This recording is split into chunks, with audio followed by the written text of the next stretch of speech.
Salut, c'est Sophia. Cette année, sur mon petit balcon de 3 mètres carrés en plein Paris, j'ai produit des centaines de plants de fleurs et de plants potagers, des légumes pour notre consommation personnelle, des fleurs pour égayer notre table et des graines pour nos cueillettes futures. Dans cette vidéo, je souhaite partager avec vous les expériences que j'ai faites cette année sur mon balcon pour avoir un espace le plus productif possible. Je pense que vous serez intéressés si, comme moi, vous devez jardiner dans un tout petit espace ou si vous désirez maximiser ou diversifier votre production.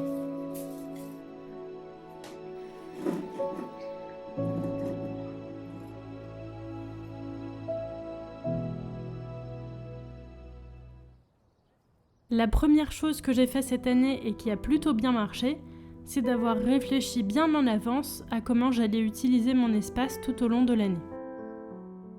En gros, de février à mai 2022, j'ai utilisé mon balcon pour la production de plants de fleurs et de plants potagers. Ensuite, j'ai changé de but pour mon balcon, et de mai à septembre, j'ai décidé de me concentrer sur la production de fruits et de légumes. Enfin, pour la période qui arrive là, à partir de mi-septembre et jusqu'à fin février, je vais me concentrer sur la production de fleurs vivaces et bisannuelles, ainsi que la production et la culture de légumes plus résistants aux faibles températures.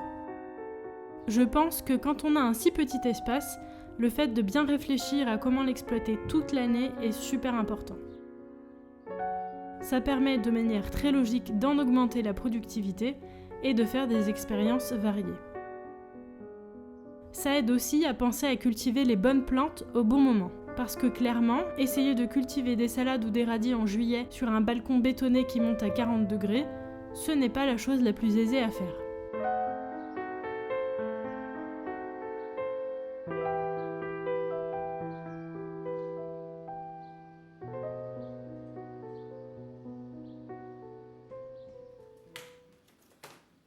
La deuxième décision que j'ai prise pour avoir un balcon plus productif cette année, ça a été de sélectionner des variétés naines et adaptées à la culture en pot.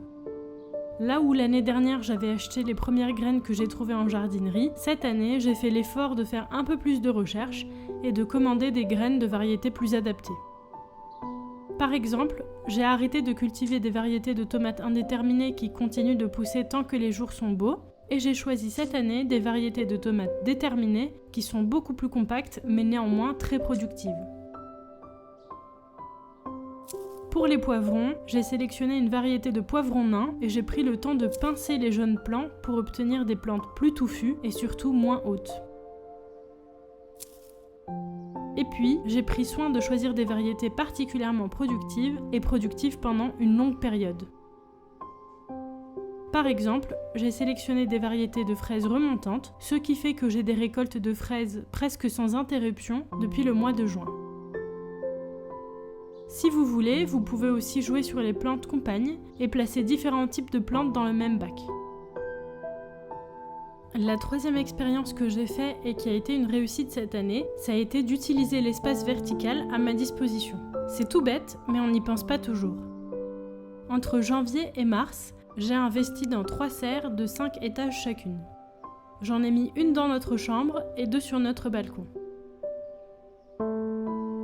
Là où l'année dernière, je n'ai produit que quelques dizaines de plants potagers en occupant tout l'espace au sol sur notre balcon, cette année, grâce aux 3 serres, j'ai pu caser 540 plants de fleurs et de légumes, sans que ça nous gêne pour circuler.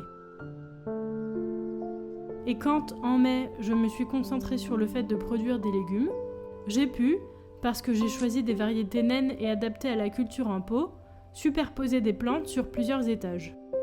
J'ai aussi un filet que j'avais installé à la base pour sécuriser le balcon pour mon chat, mais qui est en réalité bien pratique pour faire pousser des plantes à la verticale, par exemple des concombres, des petits pois ou des pois de senteur. On passe maintenant à un point super important à mon avis. Pour une culture en pot particulièrement, la qualité du terreau dans lequel vont être vos plantes est ultra importante. Sur mon balcon, mes plantes ne peuvent aller chercher des nutriments que dans le petit pot dans lequel elles sont plantées. Donc quand je fais des nouvelles plantations, je fais attention à les placer dans un terreau neuf et de bonne qualité. et faites toujours attention à avoir des trous au fond de vos bacs ou de vos pots pour laisser s'égoutter l'eau et éviter de faire pourrir les plantes. Mais il n'y a pas que la qualité du terreau qu'il faut prendre en compte. Il faut aussi que la quantité du terreau soit adaptée à la plante. Donc sur mon balcon, pour chaque plante, j'ai dû trouver un équilibre entre mon désir de trouver le pot le plus petit possible pour pouvoir caser un maximum de plantes et la taille de pot en dessous de laquelle je ne peux pas descendre pour chaque variété si je veux avoir une plante productive. Enfin, le dernier point qui me semble important pour avoir un balcon productif, c'est d'être attentif. Attentif à quoi ? D'abord d'être attentif à l'arrosage. Comme on disait tout à l'heure, les plantes en pot sont particulièrement vulnérables au manque ou à l'excès d'arrosage, du fait qu'elles soient confinées dans un petit pot. Si vous avez peur d'avoir du mal à gérer les arrosages, ou par exemple si vous partez en vacances, je vous conseille le système du cône d'arrosage en terre cuite que vous pouvez planter dans votre pot et sur lequel vous pouvez fixer une bouteille d'eau. Je trouve que c'est une solution qui permet de pas mal limiter la casse. Il faut aussi être attentif à la santé de vos plantes. Même si sur mon balcon il ne se passe pas 2 minutes sans apercevoir une abeille, une araignée ou une guêpe, les plantes ne bénéficient pas de l'écosystème varié qu'on peut retrouver dans un grand jardin. Et je peux vous assurer qu'une catastrophe est vite arrivée. Cette année par exemple, au printemps, j'ai eu toute une première vague de mes semis qui s'est fait complètement décimer par les pucerons. J'ai essayé de faire une décoction d'ail, de piment et de poivre, mais honnêtement, ça n'a pas vraiment marché. Ça a un petit peu limité l'avancée des pucerons, mais il y en avait toujours beaucoup. Et puis j'ai vu qu'il commençait à y avoir pas mal de pollinisateurs qui visitaient mon balcon, et je me suis dit que je n'avais pas envie de continuer à pulvériser ma décoction par précaution. Et honnêtement, c'est aussi une contrainte de préparer et d'appliquer cette décoction, et j'ai eu un petit peu la flemme. Du coup, j'ai décidé de faire un lâcher de larves de coccinelle, et elles ont bien joué leur rôle et dévoré la plupart des pucerons. Enfin bref, ce que je veux dire, c'est que dans un espace réduit, avec un écosystème super faible, les choses peuvent aller très vite. Mais s'il y a une chose que je veux vraiment partager avec vous à propos de mon petit balcon de 3 mètres carrés, c'est ce qu'il m'a appris. Il m'a appris à me poser, malgré le tumulte de la ville, et à observer le balai de l'abeille qui volait de la fleur de poivron à la fleur de dahlia.